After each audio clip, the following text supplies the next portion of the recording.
Pride versus humility. For whoever exalts himself will be humbled, and he who humbles himself will be exalted. What is valuable about me? That's a difficult question to answer. If I say a lot proud position, I acknowledge that everything I am and I have achieved by myself. What if I say a lot because Elohim considers me his son?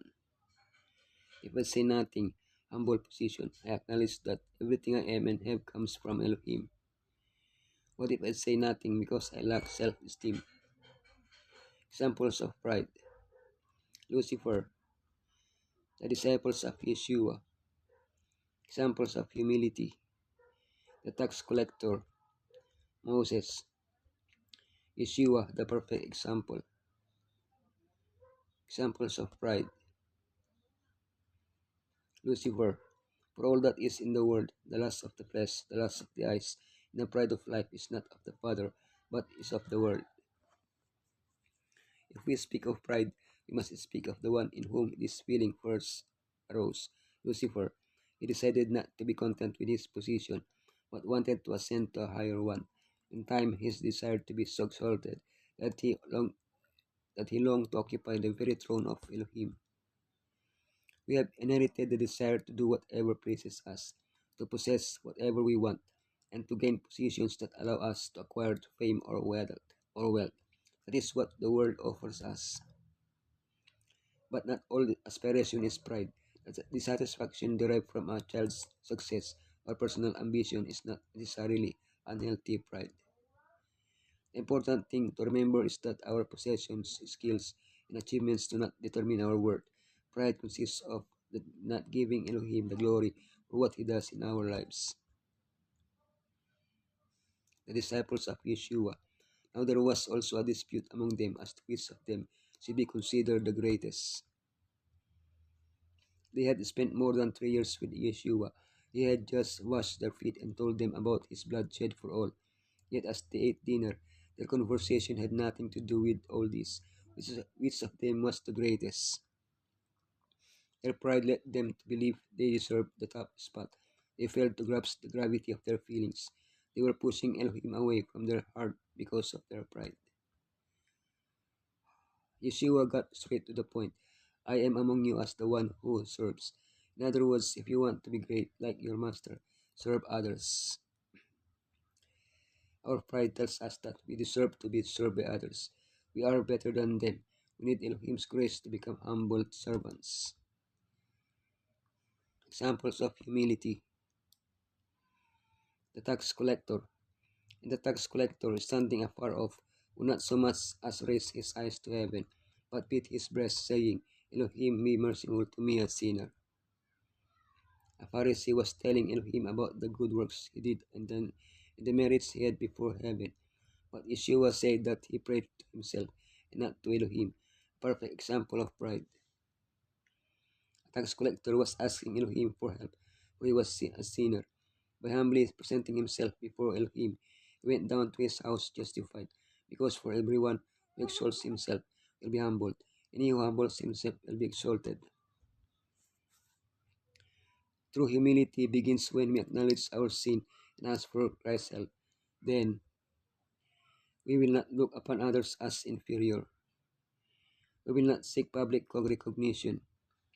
We will let others give us the recognition.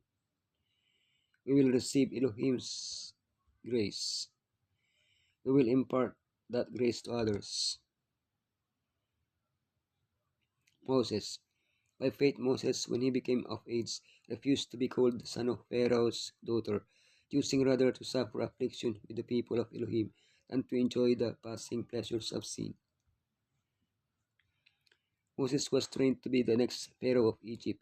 He was a great strategist and had great intellectual capacity. At the age of 40, he decided to put all this aside and join his people. He was the liberator. His mighty arm would free his brothers. A grave mistake. Elohim could not use him while he harbored such pride.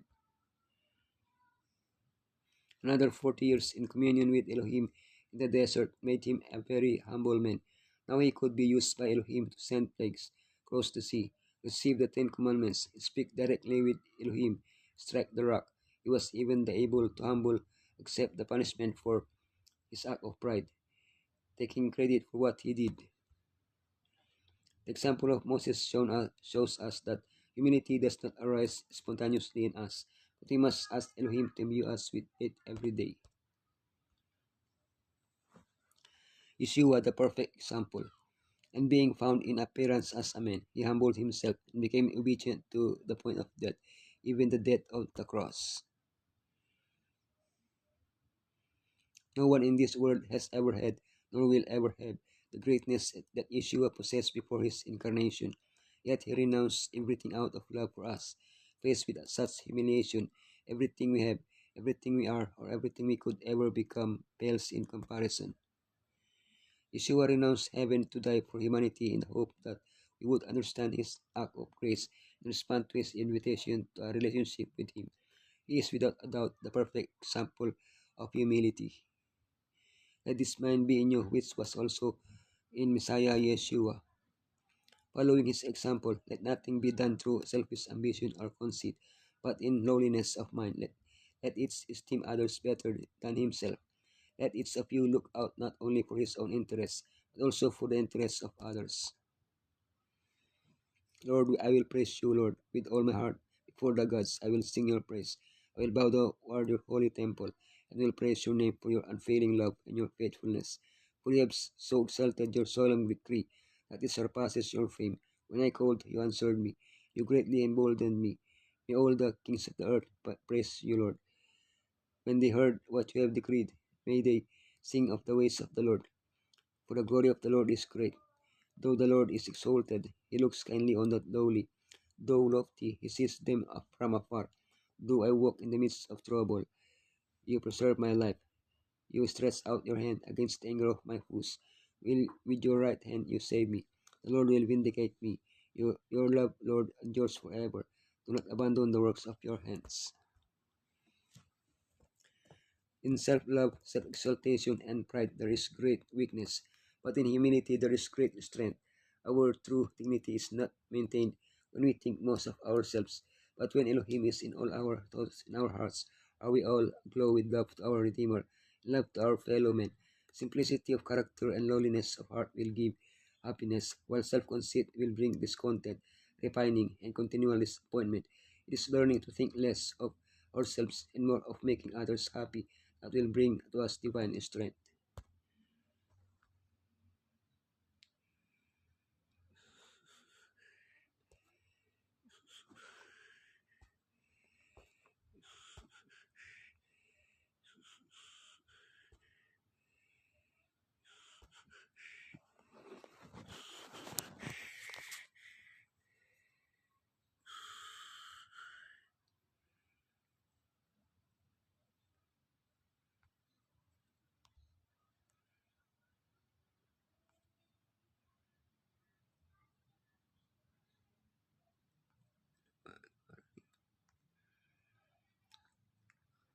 Bye.